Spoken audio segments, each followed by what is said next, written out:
Assalamualaikum warahmatullahi wabarakatuh. Waalaikumsalam warahmatullahi wabarakatuh. Alhamdulillah, bersyukurillah la haula wala quwwata illa billah. Asyhadu an la ilaha illallah wahdahu la syarika lah wa asyhadu anna Muhammadan abduhu wa rasuluh. Allahumma shalli ala Muhammad wa ala alihi washabihi ajma'in. Para mahasiswa yang saya sayangkan Allah, alhamdulillah kita bersyukur kepada Allah karena kita pagi ini bisa kembali tatap muka dalam rangka melanjutkan mata kuliah ekonomi syariah pada semester ganjil tahun akademik 2024-2025. Mudah-mudahan pembelajaran kali ini membawa berkah dan mendapat tambahan wawasan tentang ekonomi syariah di dalam hidup dan kehidupan sehari-hari. Mari untuk mendapatkan rahmat dari Allah, buka dengan baca basmalah. Bismillahirrahmanirrahim. Para mahasiswa yang saya sayangkan Allah, pada kali ini Bapak akan melanjutkan pertemuan pekan yang lalu, ya, karena kita sudah ini merupakan pertemuan ketiga pada semester ini. Ya, izinkan Bapak berdiri ya, karena Bapak kalau duduk ini kurang semangat rasanya, sehingga kalau berdiri itu Bapak bisa lihat Anda yang ada di belakang. Ya. Pada kali ini suku pembahasan yang akan saya sampaikan. Pertama, 5 prinsip dasar transaksi syariah. Yang kedua, istilah dalam transaksi syariah. Kemudian perbedaan ekonomi Islam atau ekonomi syariah dan ekonomi konvensional. Kemudian keempat, riba. 5, lembaga ekonomi syariah di Indonesia. Keenam, ekonomi Islam di tengah masyarakat global. Para mahasiswa, dari sekian banyak topik yang saya bicarakan ini, mungkin kita satu atau dua yang bisa kita nanti terangkan. Yang ketiga dan selanjutnya itu tentang perbedaan ekonomi Islam dan ekonomi konvensional, mungkin nanti kita sambil jalan. Adapun untuk riba, lembaga ekonomi ini insya Allah pertemuan berikutnya. Karena untuk ekonomi, ya, untuk ekonomi riba, lembaga ekonomi syariah di Indonesia, ekonomi Islam di tengah masyarakat global ini perlu waktu yang mungkin 2 atau 3 kali pertemuan. Insya Allah Bapak terangkan tentang 5 prinsip dasar ekonomi syariah. Ya. Sistem ekonomi syariah sangat berbeda dengan ekonomi kapitalis, ekonomi sosialis, apalagi ekonomi komunis. Ada tahu komunis ya? Ya. Ini harus tahu kalian. Ya. Paham komunis itu suatu paham yang tidak perlu Tuhan. Bahkan ini sebagai pengantar dulu disebutkan orang komunis itu percaya kepada Tuhan, tetapi dia tidak perlu Tuhan. Wah, sangat sombong banget ini ya. Berbahaya ini orang yang percaya kepada Tuhan tapi dia tidak mempercaya diri Tuhan. Ya, dia merasa sudah hebat tanpa Tuhan. Ini berbahaya, makanya ini negeri kita Indonesia jangan sampai bangkit. Ya, ekonomi apa namanya? Partai komunis. Ya sampai bangkit. Kalau sampai bangkit kembali tidak hanya di bidang ekonomi, di bidang politik, di bidang sosial dan lain sebagainya, itu berbahaya. Termasuk dalam hal dasar negara kita Pancasila. Para mahasiswa, perhatikan nih, ya, bahwa bertolak belakang dengan kapitalis yang bersifat individual. Tadi saya katakan, sosialis memberikan hampir semua tanggung jawab kepada warganya. Semua warga itu mempunyai kemampuan, mempunyai kekuasaan, sudah diatur, hindari, ya, hindari. Kemudian ekonomi Islam menetapkan bentuk perdagangan serta kenikmatan yang boleh dan tidak boleh ditransaksikan. Mana yang boleh, mana yang tidak boleh. Ini ekonomi syariah, ekonomi Islam. Dan ekonomi Islam, ekonomi syariah ini suatu ekonomi yang bila diterapkan itu tidak akan merugikan orang lain. Karena apa? Ya, kemarin pekan yang lalu sudah saya terangkan. Ya, saya terangkan bahwa ekonomi syariah ini suatu ekonomi yang di dalam pelaksanaannya itu tidak boleh mendolimi orang lain. Tidak hanya kepada umat yang seagama dengan Islam, dengan non-Muslim pun tidak boleh mendolimi. Ya, jadi disebutkan ekonomi dalam Islam harus mampu memberikan kesejahteraan bagi seluruh masyarakat, memberikan sifat yang adil, kemudian kebersamaan dan kekeluargaan, serta mampu memberikan kesempatan seluruhnya kepada setiap pelaku usaha. Silakan. Dengan catatan, ya, tidak boleh melakukan suatu kegiatan perekonomian yang bertentangan dengan nilai-nilai pri kehidupan manusia.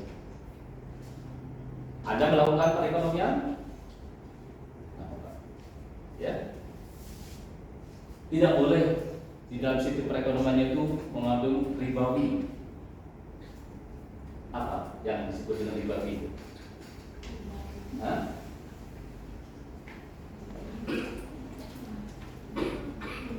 yang lalu sudah aktif yang memberatkan sebelah tidak adil. Nah, boleh. Silakan.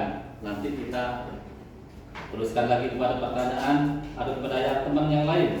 Mungkin Nabila Tun Nisa. Mana Nabila? Kalau Mandala gimana? Apa yang saya katakan tadi bahwa di dalam perekonomian Islam itu tidak boleh melakukan perekonomian di tempat dibagi.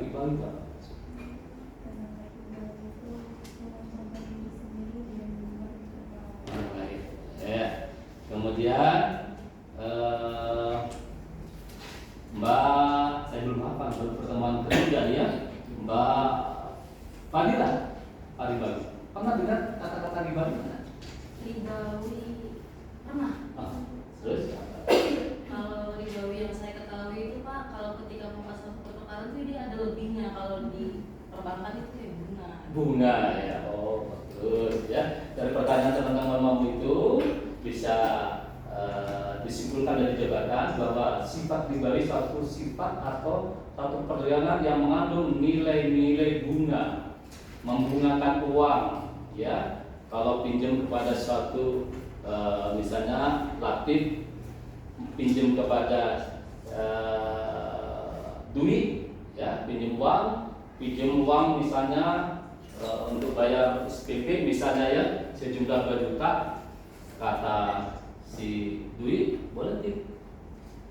Nanti kalau Anda mengembalikan dalam 1 bulan menjadi 2 juta 100. Kalau nanti 2 bulan tambah terus menjadi 2 juta 100. Nah, gitu ya kira-kira ya. Ini simpan pinjam meminjam yang menggunakan ribawi. Ya, itu dalam agama Islam, dalam syariat Islam tidak boleh begitu. Perhatikan bukan itu ya.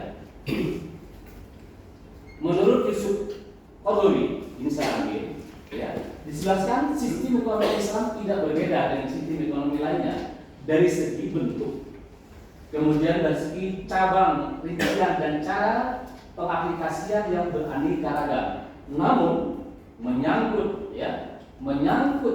gambaran global yang mencakup pokok-pokok petunjuk, kaidah-kaidah pasti, ya. Arahan-arahan prinsip yang juga mencakup sebagian cabang penting yang bersifat spesifik ada perbedaannya. Tadi di antaranya tidak boleh menggunakan, termasuk sistem kredit dalam perdagangan misalnya, ya, misalnya jahit, Pak, yaitu sebagai penjual batik, ya, batik Solo, ya, terkenal batik Solo kan? Satu potong ini harganya 150, dijual kepada Agnes. Agnes, wah, kata Agnes, mahal betul, 150 satu potong. Ini kualitasnya Agnes, kualitasnya itu bagus. Kalau saya kredit 2 bulan karena kita nikah, 3 bulan karena kita ini kan anak kos jauh dari orang tua. Ya toh? Oh boleh. Berapa? Sama.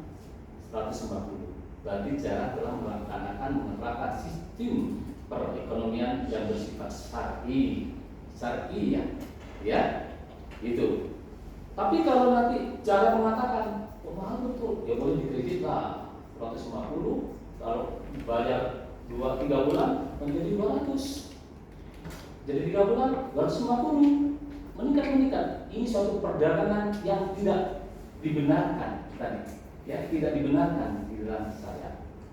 Oleh karena hati-hati Anda semua kan melakukan aktivitas di masyarakat tidak terlepas dari seperti itu kan. Hati-hati. Kembali Anda kalau dulu nanti menyampaikan kepada Anda sudah memprediksi di 150 ini bayar sekaligus bayar 3 bulan sudah untung. Hanya saja caranya si Rabia ini punya cara dia dalam memberikan stimulus atau penghargaan kepada orang yang membayar cash, ya, gitu ya. Misalnya dalam ini, ya Dewi, mana Dewi tadi ya? Dewi, misalnya Dewi bertransaksi dengan apa tadi? Zahra. Oh iya, jarak aja Dewi ya. Ya toh? Kata Dewi tidak suka utang. Saya bayar cash saja. Gak apa-apa Bi, cash 150, kredit 150. Enggak, saya ada uang. Alhamdulillah. Baik, bayar ternyata 150. Baik Dewi, terima kasih banyak. Kasih. Terima. Ini untuk keponakan atau untukmu beli gado-gado. Berapa 15.000 punya hadiah untukmu. Ya toh, wah kalau begitu kata Dewi bisa juga bayar cash dipotong 115.000. Oh saya nggak mau, kalau saya mau memberikan hadiah. Nah, tapi beli juga misalnya ya, karena ini digunakan batiknya untuk acara seminar nanti harus pakai batik gitu ya. Mengharap begitu, tapi beda. Kata sejarah nitip terima kasih. 10 kok 10? Kemarin kalau saya beli dikasih 15, oh saya tidak memberikan seperti itu. Habis saya ini memberikan hadiah pertamanya segini. Tidak akan sebelumnya, ya, tidak akan sebelumnya. Jadi beda. Kalau Anda mengatakan berarti, ya, Dewi kalau beli cash sekian, kalau kredit sekian, itu udah ternyata bertanda. Paham ya? Jadi pernah saya sampaikan pada Anda yang baik, ya. Selanjutnya, ya, ini Anda nanti bantu lihat Quran Surah Al-An'am, ya, ini sudah tentang prinsip ekonomi sistem syariat. Ya, sistem ekonomi dalam agama kita dalam Islam tidak banyak dibahas dalam Al-Quran. Yang dibahas hanya prinsip-prinsip dasarnya saja. Ya. Pertama, tentang kesatuan, unity. Coba Anda buka Quran Surah Al-An'am ayat 162. Saya minta kepada Anda mungkin latih, kemudian nanti saya teruskan dengan keseimbangan. Quran surat 5, surat Al-Maidah ayat 8. Ya, saya minta ini bisa juga dibuka oleh Nanda Nabila. Ya. Kemudian kebebasan free will untuk hal ini bisa dibuat buka Quran surat Araf ayat 11. Saya berharap dibuka oleh Dewi, ya. Kemudian tanggung jawab responsibility, ya, Quran surat 17, surat Al-Isra ayat 3. Ya. Yang pertama kan siapa yang suruh? Sesuatu yang diri. Silakan. Nanti saya tunjukkan ayat. Belum ketemu? Oh belum. Nah, siapa yang sudah ketemu? Angkat tangan. Yang sudah ketemu angkat tangan. Bisa membantu baca ayatnya? Biar agak cepat ya. Ya, nanti. Ya. Bismillahirrahmanirrahim. Alhamdulillah dulu ya, bukan baca ayat Alhamdulillah dulu. A'udzu billahi minasyaitonir rajim. Bismillahirrahmanirrahim.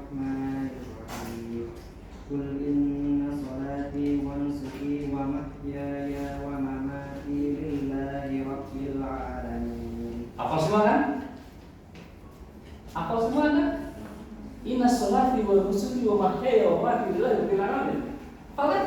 Baca salat. Hah? Baca salat. Inna sholati wa nusuki. Silakan artinya, Mas. Artinya, katakanlah Muhammad, sesungguhnya sholatku, ibadahku, hidupku, dan matiku hanyalah untuk Allah, Tuhan seluruh alam. Baik, ya. Jadi konsep unity merupakan kesatuan sebagaimana terrefleksikan dalam konsep tauhid yang memadukan keseluruhan aspek-aspek kehidupan muslim, baik dalam ekonomi, dalam politik, sosial sebagai seluruhan yang homogen dan mementingkan konsep konsistensi, istiqomah, acik, konsisten, ya, serta keteraturan yang menyuruh dengan batas-batasan tertentu atas perilaku manusia selaku khalifah untuk memberikan manfaat tanpa mempertaruhkan ke hak orang lain.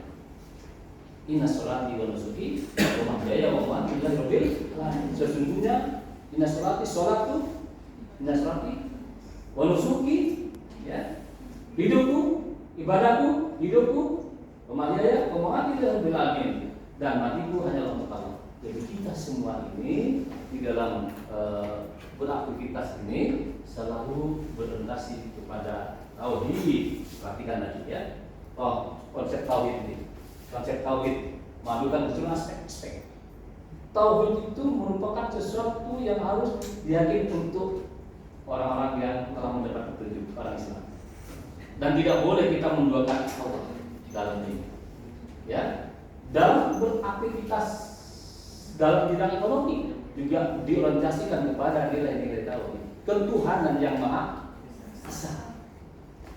Dasar negara kita, sila pertama ketuhanan yang maha esa. Coba perhatikan. Jadi kalau kita bangsa Indonesia, keyakinan yang berketuhanan yang maha esa itu sesuai dengan ketentuan yang ada, yang konsisten, acik, istiqomah, dan lain sebagainya. Dia selalu mendahulukan terhadap perintah-perintah Tuhannya. Hidup itu akan berkah dan tenang. Dalam berpolitik juga demikian. Tidak ada orang politikus itu yang merugikan orang lain. Kenyataannya di negeri kita gimana kira-kira? Politikus negeri kita, apakah politikus itu betul-betul berdasarkan ketuhanan yang Maha Esa sehingga dia tidak melakukan suatu kedoliman kepada orang lain? Masya Allah, ya. Saya tidak mengontrakan itu, ya. Nanti lari kepada ilmu politik nanti. Tapi bagaimanapun Anda yang belum berpolitik praktis, ya, ada yang menjadi anggota partai tertentu. Oh, enggak Pak, enggak. PDIP. Enggak. Oh, enggak, ya. Golkar? Enggak. Seragam kita ini Golkar kayaknya, ya. Anda? Enggak, ya. Coba perhatikan, ya. Politik sekitar. Anda sementara tidak menjadi politik praktis, dan tapi jangan buta terhadap politik. Anda harus cerdas di dalam berpolitik. Apalagi sebentar lagi ini. Tanggal berapa? Nih untuk pilkada kita? Enggak? Sebentar lagi ada pilkada toh? Untuk Balikpapan kemarin sudah pengambilan nomor, ya. Nah, coba saya ngetes saja lah Anda ini. Bapak, ada berapa calon wali kota di Balikpapan? 2 ya, sebutkan. Gak apa-apa, yang lain diam. Ada dia? Masya Allah. 2 calon. Kalau Anda? Ada 3 ya? Sebutkan ya Pak.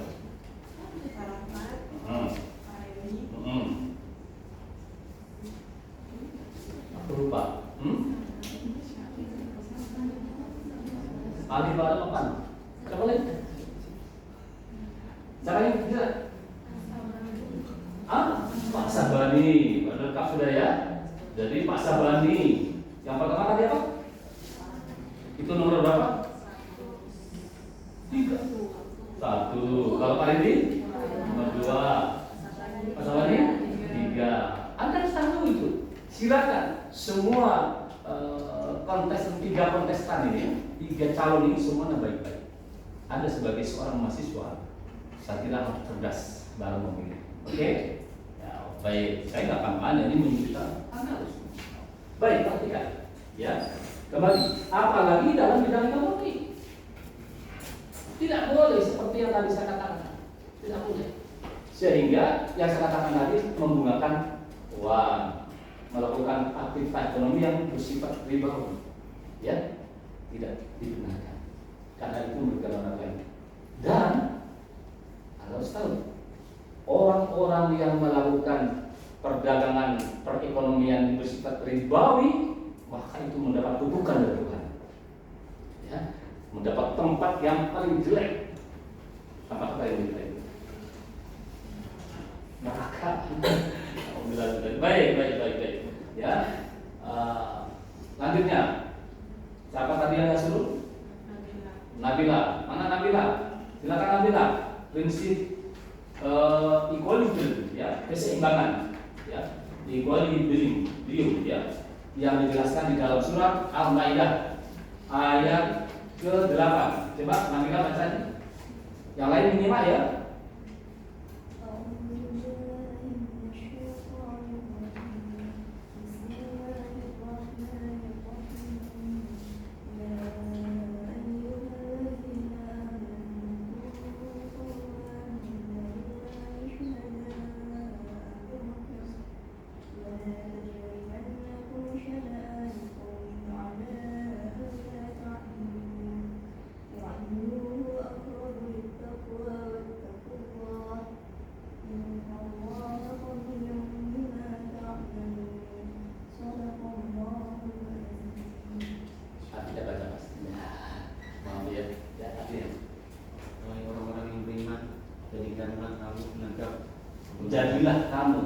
Jadilah kamu penegak kebenaran karena Allah dan saksi-saksi yang bertindak dengan adil.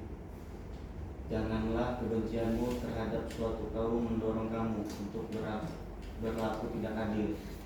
Berlakulah adil, karena adil itu lebih dekat pada takwa. Bertakwalah kepada Allah, sesungguhnya Allah Maha Teliti terhadap apa yang kamu kerjakan. Alhamdulillah, ya syukur. Perhatikan, ya. Wahai orang beriman, jadilah kamu penegak kebenaran. Pak mahasiswa, sekarang sulit mencari orang yang penegak kebenaran. Jadi Anda harus teliti dan harus cermat, harus kritis. Jadi Anda penegak kebenaran, ya. Karena Allah dan saksi-saksi yang bertindak dengan adil. Jangan kau menjadi saksi yang dolim. Coba lihat, tidak sedikit orang yang menyaksikan membenarkan orang yang salah, sehingga yang salah itu dibela, akhirnya bebas, yang benar dinyatakan salah, tidak saksi yang dolim. Ya.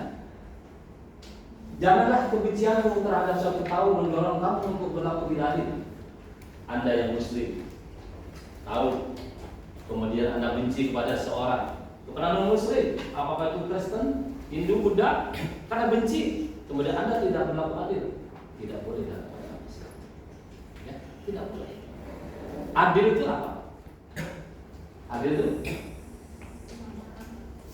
sama rata, ya. Tidak salah itu, tapi mungkin kemudian lain. Menempatkan sesuatu pada tempatnya. Masya Allah, menempatkan sesuatu pada tempatnya.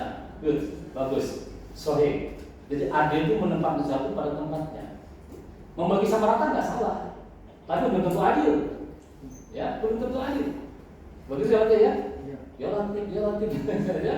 Namanya latih, tapi kalau tidak berlaku adil berbahaya. Menempatkan sesuatu pada tempatnya, itu adil. Ya, sepatu, tempatnya di mana? Sepatu di kaki. Nah, kalau songkok, ini apa nih? Meja, kalau tempat jadikan tempat duduk. Adil kira-kira nih? Dari etika. Anda mau jadi guru, jangan sekali-kali kamu duduk di atas meja. Ya, kan masih belum itu teaching ya, pada semester 7 nanti. Ya, jangan sekali-kali duduk di atas meja. Kalau Anda pernah melihat bapak ibu guru mau duduk di atas meja sambil goyang-goyang, kepala kakinya juga berbahaya ini. Itu dolim, tidak adil. Maka, ya, pangkat di mana tempatnya? Duduk di kursi dan Nah, gitu. Ini adil duduk di kursi. Enak kan? Gitu ya. Ini cara Islam di dalam beraktivitas. Minum pun harus begitu para mahasiswa. Minum pakai tangan. Nah, contoh ini ya, minum gini ya, pakai tangan kanan.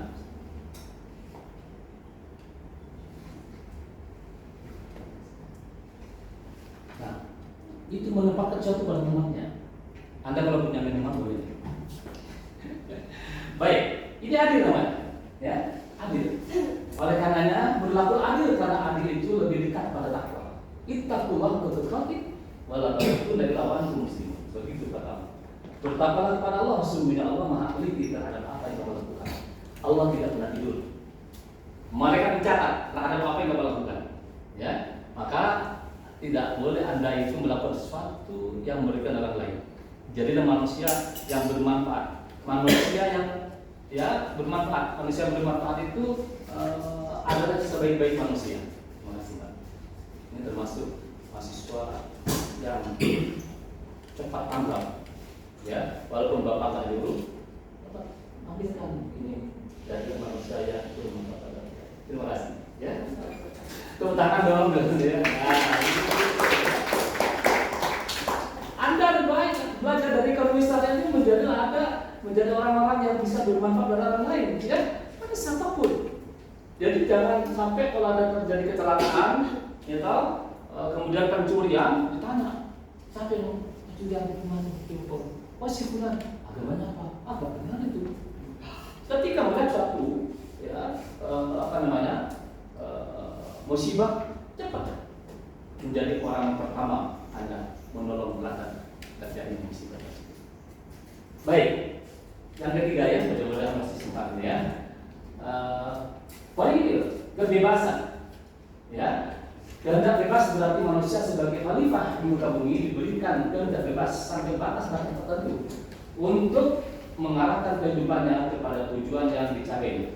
Kehendak bebas dalam bisnis berarti manusia memiliki kebebasan untuk melakukan suatu perjanjian atau tidak melaksanakan jenis aktivitas bisnis tertentu dan berkreasi untuk memanfaatkan potensi bisnis yang ada tanpa ada intervensi dari pihak manapun. Ya, kebebasan ini diberikan agar setiap umat dapat berusaha semaksimal mungkin untuk mengubah nasib mereka, karena Allah akan mengubah nasib seorang jika seorang tersebut berusaha untuk mengubahnya. Allah tidak mengubah nasib seorang kalau bukan orang itu yang mengubahnya. Ya, tidak ada, ya, tidak bisa Allah itu mengubah nasib Anda.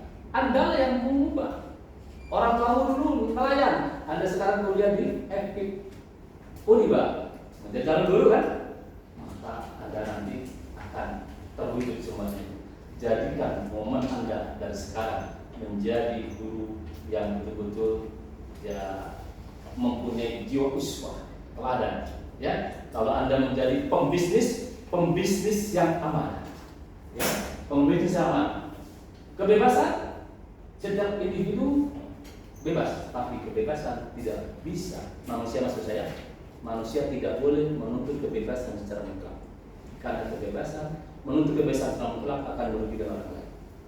Ini dulu pernah saya ngajar MP ya di SMP, pendidikan moral Pancasila. Di dalam Kewarganegaraan atau TMP itu ada kalimat manusia tidak boleh menuntut kebebasan secara mutlak, karena menuntut kebebasan secara mutlak akan merugikan orang lain. Anda bebas tidak berbusana, bebas. Tapi kalau Anda tidak berbusana, wah, latih, kemudian siapa lagi? Ini bahaya ini, ya?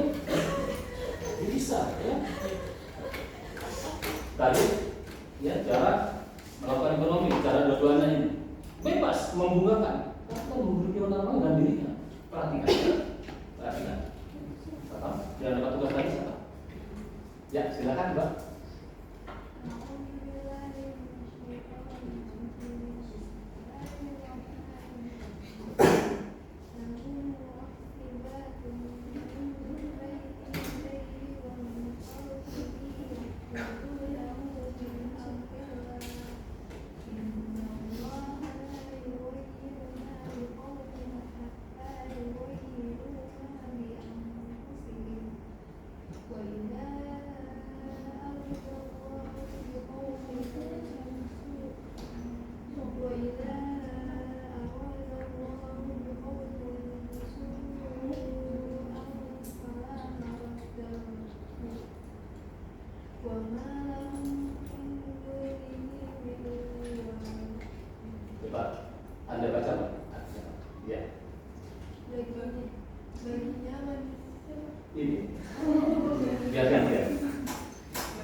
tidak ada yang dapat menolaknya, dan sekali-kali tidak ada pelindung bagi mereka selain Dia.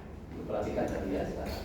Jadi kita harus sesuatu ya untuk melakukan suatu perubahan itu harus dari diri kita. Kata Nabi, ibda binafsi, mulai dari diri sendiri. Ibda binafsi.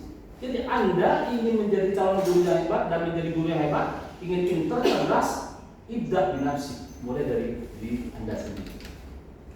Ya, Anda ingin menjadi pembisnis yang sukses, mulai dari segi kejujuran perlu ditanamkan. Ya, dari sekarang. Coba di antara Anda ini, adakah di antara kalian yang melakukan aktivitas ekonomi? Perdagangan ada nggak di rumah yang jualan? Latih, jualan apa nih? Lontong, mana lagi? Lontong, mana lagi? Apa? Ini, jualan apa? Hah? Kerupuk. Di tetangga saya juga pernah. Di tetangga saya itu. Ya, kalau kita lagi enggak? Betul sekali ya. Ya kalau Anda semua kalau mau bikin kerupuk, nggak usah bikin kepada siapa, tinggal hubungi ini, begitu. Ya, siapa lagi? Ada. Yang jualan pulsa, paket apa? Enggak. Wah ini pada ada semua kalau beraktivitas perlu pulsa, perlu paket tidak? Nah ini di antara Anda nanti harus muncul satu di antaranya yang menyediakan paket-paket itu ya. Oh itu penting itu, ya banyak itu. Mulai dari diri sendiri. Ya mulai dari diri sendiri. Mulai yang dari kecil-kecil dan mulai dari sekarang. Nah itu kata Ibn begitu kan, Pak Hakim mengatakan kalau kita ingin sukses dari segala aktivitas harus disiplin, harus ada kemauan yang semangatnya itu luar biasa. Tapi ingat, lillah. Kalau berbisnis, bisnislah karena Allah Subhanahu wa taala. Dan tidak boleh berbisnis dengan merugikan orang lain. Perhatikan tadi bahwa Allah dia tidak akan mengubah keadaan satu kaum kalau bukan kaum sendiri yang berubah. Oke? Baik, ya. Selanjutnya, terima kasih Dewi ya. Ayat ini tolong lanjut dibaca lagi ya. Dibaca lagi, dibuka lagi dalam Al-Quran. Dijadikan sebagai acuan Anda dalam hidup. Ya, baik. Masih ada lagi. Tanggung jawab, responsibility. Ya, Pak. Prinsip tanggung jawab berarti bahwa semua manusia akan mempertanggungjawabkan setiap perbuatannya di atas dunia dan di akhirat kelak. Prinsip tanggung jawab dalam bisnis bagi melaksanakan kewajiban bisnis sesuai ketentuan atau kesepakatan bisnis dan tetap berpegang teguh kepada Al-Quran dan hadis karena semua aktivitas di dunia pasti akan dipertanggungjawabkan kepada Allah ya, kamu ya. Allah ya, terus lanjut. Masih diberi kebebasan dalam menggunakan potensi sumber daya akan tetapi tetap memiliki batas-batas tertentu dan tidak digunakan sebebas-bebasnya, melainkan dibatasi oleh ketentuan hukum, norma dan etika yang telah dijelaskan dalam Al-Quran dan Sunnah Rasul dan harus dipatuhi serta dijadikan referensi atau acuan dalam landasan dan menggunakan potensi sumber daya yang dimiliki. Ya, ya. Perhatikan. Kembali lagi dulu. Ya, para mahasiswa, tanggung jawab. Dalam hidup ini semua yang kita lakukan harus dipertanggungjawabkan kepada Allah Subhanahu wa taala. Ya. Di dalam mempertanggungjawabkan kepada Allah, tidak hanya dari segi ekonomi. Seorang yang aktif dalam politik yang disebut dengan politikus itu juga dipertanggungjawabkan. Seorang guru, Anda kalau guru, Bapak sebagai dosen harus bertanggungjawabkan di hadapan Allah. Tidak hanya Bapak bertanggungjawabkan kepada dekan, tidak hanya bertanggungjawab kepada kaprodi. Kaprodi pendidikan ekonomi siapa namanya? Bu Deden. Tidak hanya itu. Dosen mempertanggungjawabkan di hadapan Allah Subhanahu wa taala. Ditanya oleh Sujarto, mau ngajar apa? Oh saya ngajar SDM, kalau semester genap, ya. Kemudian micro teaching, kalau kita gaji di antaranya ekonomi syariah, ya. Kemudian PLP. Sejauh mana Anda mempersiapkan? para mahasiswa, ini saya minta kepada Anda kali ini, hendaklah kalian betul-betul mempersiapkan diri untuk menjadi orang-orang yang mampu mempertanggungjawabkan kepada Allah Subhanahu wa taala nanti. Ya. Sekarang pun Anda sebagai mahasiswa harus itu tidak hanya bertanggung kepada guru MK, dosen MK, tapi di hadapan Allah. Pada saat Anda ujian, sejauh mana ujian Anda itu, ya, ngerti atau tidak? Nah itu dibertanggung jawabkan, yang kecil-kecil itu ditanya oleh Allah nanti itu, ya, tuh, paham ya? Ini juga menjadikan sesuatu yang harus kalian pertanggungjawabkan. Kalau dalam hadis Nabi disebutkan, kullukum ra'in wa kullukum mas'ulun an ra'iyati. Tiap kamu adalah pemimpin dan setiap pemimpin akan dimintai bertanggung jawab terhadap apa yang dipimpin. Ini pemimpin. Cutting, ya, cutting itu tidak hanya kepada kaprodinya bertanggung jawabkan, tapi cutting juga kepada berbagai tingkat. Diminta bertanggung jawab ada penonton nanti. Dan jarak si bulan kemarin tidak masuk tanpa izin, kau titik, kau jadikan tidak anggap temanmu masuk, urusan nanti. Maka ketika temannya tidak masuk dan kamu beritahu, pasti tahu ini tidak datang. Sekecil apapun di hadapan Allah itu harus kita tahu jawabkan. Allah tidak pernah tidur, malaikat mencatat tercatat. Demikian juga dalam kegiatan ekonomi, ya. Ekonomi saya sudah jelas, ya, bahwa di dalam beraktivitas perekonomian harus berdasarkan kepada syariat yang tertetapkan dalam agama Islam. Baik, sekarang gantian. Ada pertanyaan dari Anda? Silakan. Silakan. Lawati kalian mau tanya nih. Siapa deh? Tadi tanyanya agak jauh gitu. Boleh. Kalau bisa saya jawab, saya jawab. Kalau nggak bisa jawab, nanti saya cari jawabannya. Akan dalam bank konvensional itu kan suku bunganya berubah-ubah, Pak. Sedangkan bank syariah itu kan mungkin tidak ada bunga ya. Nah, jadi ketika ada orang meminjam, itu kan ketika di bank syariah dia memberi kesepakatan di awal. Sedangkan bank konvensional dia mengikuti bunga bayarnya. Jadi ketika bunganya turun ya dia bayar sesuai bunga lebihnya. Nah, perbedaannya itu kan sama-sama ada sebuah kesepakatan yang entah itu nanti ada bunganya tidak, dengan yang ini bunganya sudah kelihatan seperti itu. Nah, bagaimana pandangan Bapak tentang kedua ini? Kan itu ada persamaan, Pak. Bedanya cuma ini di depan kesepakatan, yang satunya ini di belakang. Seperti itu, gimana, Pak? Pertanyaannya bagus itu ya. Jawabannya dulu penjelasannya cukup panjang ini, tapi nggak apa-apa, saya tidak. Bukan berdasarkan saya ya. Kalau berdasarkan saya bisa salah. Bukan, maksudnya pandangan Bapak gimana? Oh, pandangan Bapak. Ya pandangan saya nanti jawabnya berdasarkan Al-Quran dan Sunnah, bukan pandangan saya. Kalau pandangan saya, tanda kutip, sementara ini dalam hal BSI ya, Bank Syariah Indonesia dengan bank konvensional, kalau saya katakan ya belum maksimal, nanti bisa juga dipertajam lagi nanti dalam diskusi, ya. Karena apa? Karena ternyata kata Latif, kalau di dalam perekonomian syariah itu perjanjiannya ada kesepakatan bersama, ya. Kalau di bank syariah itu antara nasabah dengan pihak bank, gitu ya. Kalau konvensional dia mengikuti suku bunga, Pak. Suku bunga, ya. Kalau menurut saya jelas, saya kan Anda menurut Bapak. Kalau menurut Bapak, ya saya menghindari semaksimal mungkin dari bank konvensional. Karena pada hakikatnya bank konvensional berdasarkan fatwa Majelis Ulama Indonesia Pusat itu haram. Nah, mohon maaf saya sampaikan apa adanya kan? Ya, itu berdasarkan fatwa Majelis Ulama Indonesia Pusat. Ya, oleh karenanya di dalam ini karena sekarang ada solusi menghindari dari bank syariah. Mohon maaf, apalagi kalau ada di antara Anda, keluarga Anda, saudara Anda yang kerja di bank konvensional, ini kiranya perlu dipikirkan ke depan, ya. Masuklah kepada bank syariah Indonesia, BSI. Kenapa? Ada kesepakatan bersama. Nanti sebenarnya masuk kepada ini, Pak, Mas ya, masuk. Ini nanti kepada dalam transaksi mudharabah, murabahat, dan musyawarah. Itulah ya.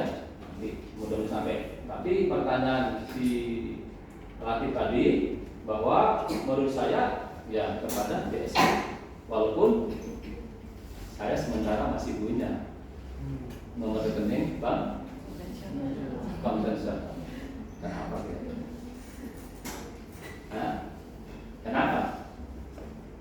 Dalam tanda kutip, ya tahu sesuatu yang diharamkan, yang dilarang itu dalam keadaan darurat dibolehkan. Nah, Bapak sebagai dosen Uniba kerjasamanya sama Bank BRI ya, termasuk Anda semua ya. Kalau bayar, termasuk Bapak Bank BRI kan?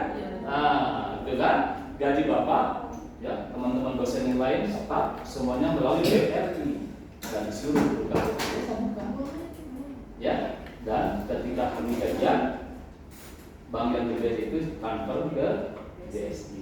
Itu solusi Mas Latif, ya, oke ya. Nah, jadi kalau pertanyaan seperti itu, oleh karenanya kondisi BSI sekarang belum sepenuhnya. Juga saya minta maaf kepada Anda yang punya kakak kerja di BSI, belum sepenuhnya melaksanakan syariat. Uang pun bisa katakan apa adanya. Uang yang dihimpun oleh BSI pun akhirnya juga dijadikan satu yang disebut dengan BI, Bank Indonesia. Paham ya? Nah, Anda harus kritis nanti. Ini pernah didiskusikan cukup panjang oleh para ustaz, para sakit tentang keberadaan BSI. Ada pertanyaan lagi? Ada? Oh, cukup ya? Tapi masih ada kan? Insya Allah ada waktu sedikit ini saya gunakan untuk Anda ini, ya. Tugasnya itu Anda ya. Tugas Anda nanti dikerjakan di rumah, ya. Tentang prinsip transaksi syariah. Pertama, persaudaraan atau ukhuwah. Ini nanti Anda buka lagi Quran dalam Quran surah Al-Baqarah ayat 10. Ya. Kemudian keadilan adalah Quran surah Al-Baqarah ayat 124. Nanti Anda pelajari tadabburi sehingga Anda semuanya nanti pekan depan, ya, pekan depan kita lebih cepat belajarnya dan lebih efektif di dalam waktu dengan Anda belajar ini. Tolong ya, Anda jangan mengandalkan alat HP Anda, disiapkan aja nanti di rumah ya. Karena bagaimanapun Anda diharapkan betul-betul paham dengan ilmu ekonomi syariah ini, ya. Sudah ya, tugas Anda. Oke, kemudian nih ukhuwah. Kalau ditanya nanti apa yang disebut dijelaskan tentang ukhuwah itu. Ta'aruf, Anda jangan hanya ta'arufnya itu antara memperkenalkan laki perempuan, ta'aruf gitu kan? Kan ada di antara ya mahasiswa saya ini kan Pak apa ta'aruf Pak. Ini apa? Orientasinya kepada memperkenalkan ya antara calon suami istri, perkenalan, calon jodoh. Tapi ta'aruf ini memang penting, ya. Arti saling mengenal. Allah cipta manusia dalam keadaan yang berbeda. Ada perempuan, ada laki, ada yang Bugis, Madura, Banjar, Toraja, macam-macam. Ya. Manado, apalagi ya. Macam-macam. Ini semuanya kita harus saling mengenal satu sama lain. Kalau tidak kenal, tidak syariat. Ingat, perkenalannya itu harus yang sesuai dengan syariat. Demikian juga dalam perdagangan. Dalam perdagangan, secara umum perdagangan kita ini boleh dengan siapa saja dalam bermuamalah, tapi tidak boleh menentang dan bertentangan dengan nilai-nilai syariat. Paham ya? Nanti tolong ya, saling menolong tahun sama memahami. Kita perlu jangan salah paham, apalagi paham yang salah. Kita menghindari salah paham. Kalau terjadi salah paham, maka kita bermasalah, ketemu kembali kepada Al-Quran dan Sunnah. Jangan kita menjelaskan, melakukan, menyebarkan paham yang salah, itu bahaya. Ya, tahun tolong menolong. Ya, mana ini? Nanti Anda cari tentang ayat-ayat yang menerangkan tentang Taurat dan hadisnya, bahwa pada hakikatnya manusia itu harus saling menolong dalam hal kebaikan. Tidak boleh kita menolong dalam hal yang kebatilan. Paham ya? Ini tidak boleh. Kemudian saling menjamin takaful. Ada juga bank di Balikpapan, bank apa namanya? Bank Muamalah. Itu bank yang pertama berdiri sebelum adanya bank BSI atau Bank Syariah Mandiri, Bank Syariah, BRI dan lain-lain. Muamalah sudah berdiri. Ya, oleh karenanya kepada Anda semua ya perlu perhatikan tentang ini saling bersinergi dan beraliansi, ya, tahaluf di dalam hidup, sehingga kita di dalam mengarungi kehidupan di dunia ini selalu berusaha untuk saling menolong antara satu dengan yang lain. Ada pertanyaan lagi? Silakan. Ada? Ini nanti akan saya jelaskan perdalam lagi pada pertemuan berikutnya. Saya berharap tugas-tugas Anda tadi pekan depan dicatat, ya. Yang non-muslim cukup mencatat artinya saja lah, ya. Pak, kan sudah punya ini HP, kenapa harus dicatat? Ya boleh, tapi saya minta Anda mengerjakannya dengan tulisan tangan. Kenapa? Karena dengan menulis Anda sudah belajar. Apalagi menulis, membaca, Anda sudah belajar. Kalau di HP bisa saja hilang. Ya, oke. Ada pertanyaan lagi? Ya, mohon maaf ini sudah jam 10 kurang seperempat. Paket saya tadi setengah 10 sudah selesai. Tapi bagaimanapun, mudah-mudahan ya dengan pengantar-pengantar perekonomian saya ini, kedepannya Anda betul-betul bisa mengamalkan. Tidak hanya sekedar mencari angka atau nilai A, tapi di dalam kenyataannya Anda masih jauh dari apa nilai-nilai yang telah Anda pelajari. Semua MK Anda tidak hanya mengejar nilai yang A saja, tetapi amalkan. Sementara kita hari ini belajar tentang prinsip-prinsip ekonomi syariah, setelah Anda mengetahui, maka Anda harus mengamalkan. Pertanyaan lagi ada? Sudah cukup ya? Ingat ya, tadi atau pekan yang lalu sudah saya jelaskan tentang dasar daripada ekonomi syariah itu. Ada dasar syariahnya Al-Quran dan hadis, sunnah. Al-Quran itu adalah firman Allah yang terdiri dari berapa juz? 30 juz. Berapa surat? 14. Berapa ayat?